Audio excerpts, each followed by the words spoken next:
Hello বন্ধুরা, আবারও তোমাদের সামনে ম্যাথের শর্ট ট্রিক্স নিয়ে উপস্থিত হয়েছি। স্বপন কুমার বিশ্বাস।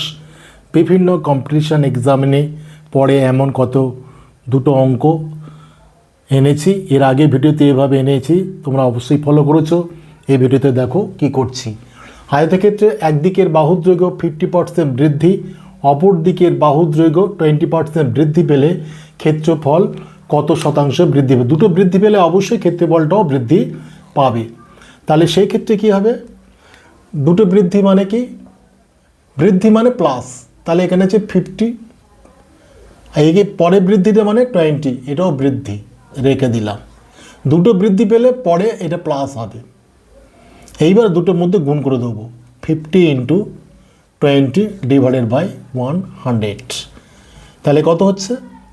70 প্লাস এটা 2, এটা 10 প্লাস 10 সমান সমান 80%। যেহেতু পজিটিভ ভ্যালু, সুতরাং দুটো বৃদ্ধি পেলে অবশ্যই ক্ষেত্রফল বৃদ্ধি পাবে। সুতরাং ক্ষেত্রফল কত শতাংশ বৃদ্ধি পেল?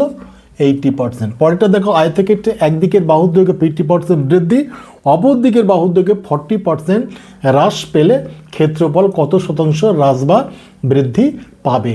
তাহলে একটা বৃদ্ধির জন্য +50, ওটা হ্রাস পেয়েছে মানে -40 রেখে দিলাম।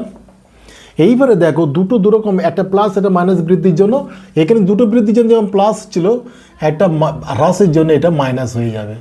এইবারে যেরকম গুণ করে দিলাম, ডিভাইডেড বাই 100 করে দিলাম। তাহলে হচ্ছে 10 বিয়োগ এখানে 2 20, তাহলে 10 বিয়োগ 20, এখানে রেজাল্টটা কিন্তু মাইনাস হচ্ছে। তার মানে প্লাস হলে বৃদ্ধি পাবে, মাইনাস হলে হ্রাস পাবে। তাহলে এখানে ক্ষেত্রফল কী হবে? 10% হ্রাস হবে, যেহেতু নেগেটিভ ভ্যালু।